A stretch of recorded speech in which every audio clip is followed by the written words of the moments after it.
how do you put yourself in the mindset of somebody that, or majority of the scientific community, or majority of people believe that the Earth, everything rotates around Earth?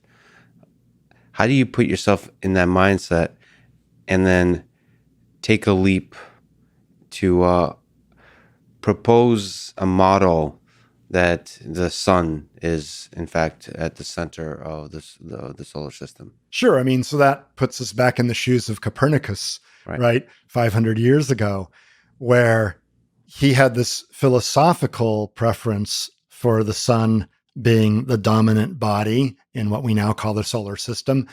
The observational evidence in terms of the measured positions of planets was not better explained by the heliocentric sun-centered system.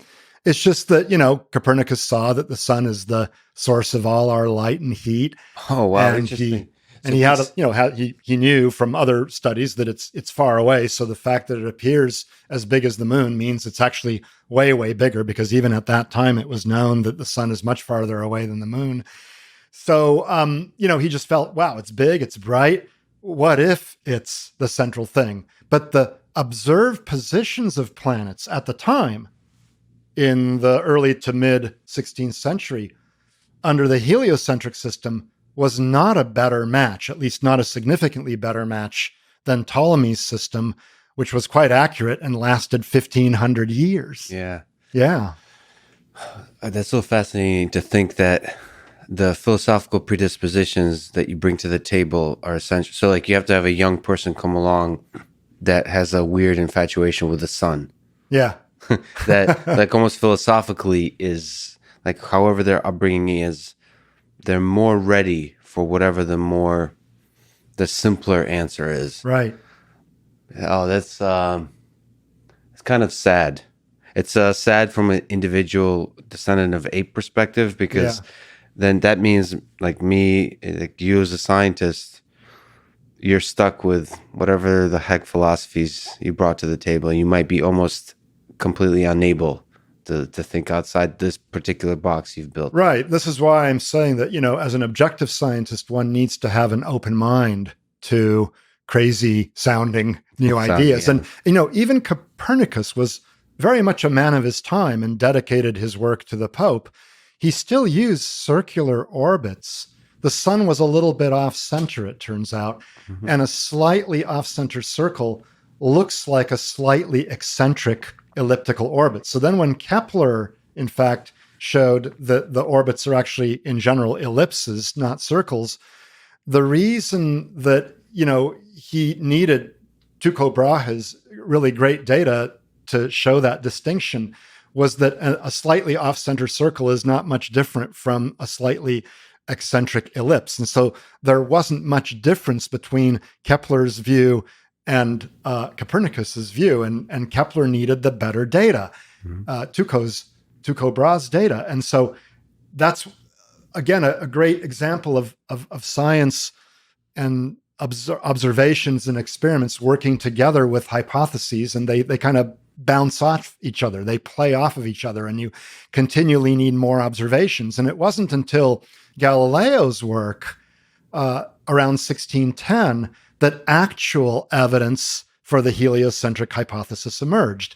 It came in the form of Venus, the planet Venus, going through all of the possible phases, from new to crescent to quarter to gibbous to full to waning gibbous, third quarter, waning crescent, and then new again. It turns out in the Ptolemaic system, with Venus between Earth and the sun, but always roughly in the direction of the sun, you could only get the new and crescent phases of Venus. But the observations showed a full set of phases. And moreover, when Venus was gibbous or full, that meant it was on the far side of the sun. That meant it was farther from Earth than when it's crescent, so it should appear smaller, and indeed it did. So that was the nail in the coffin, in a sense.